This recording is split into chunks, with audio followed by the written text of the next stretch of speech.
If evolution weren't true, the world would be vastly different than the way it is now. If evolution weren't true, then the universe would appear as if it were younger and still alive, whereas today we can see planets and stars slowly dying and new ones forming constantly. And if evolution weren't true, then the stars and planets would also still appear to be closer to Earth, instead of farther away and expanding each day. If evolution weren't true, then we wouldn't have the millions of transitional species of animals living today that we do now, as proof evolution is still going on today.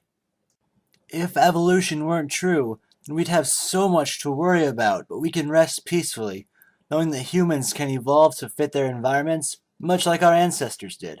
Global warming and pollution?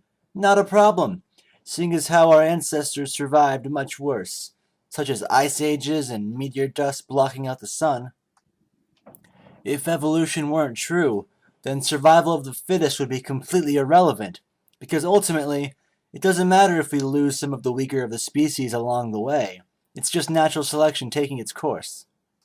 If evolution weren't true, then people would often feel guilty about silly, irrelevant personal things that they do, despite the fact that these things are perfectly fine in just human nature.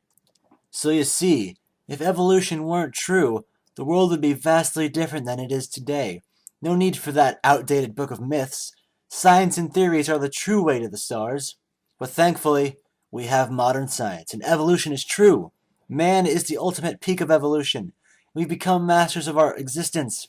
We decide right and wrong, not some ancient 2,000-year-old sand dweller mythology. Whew. Thank science for science.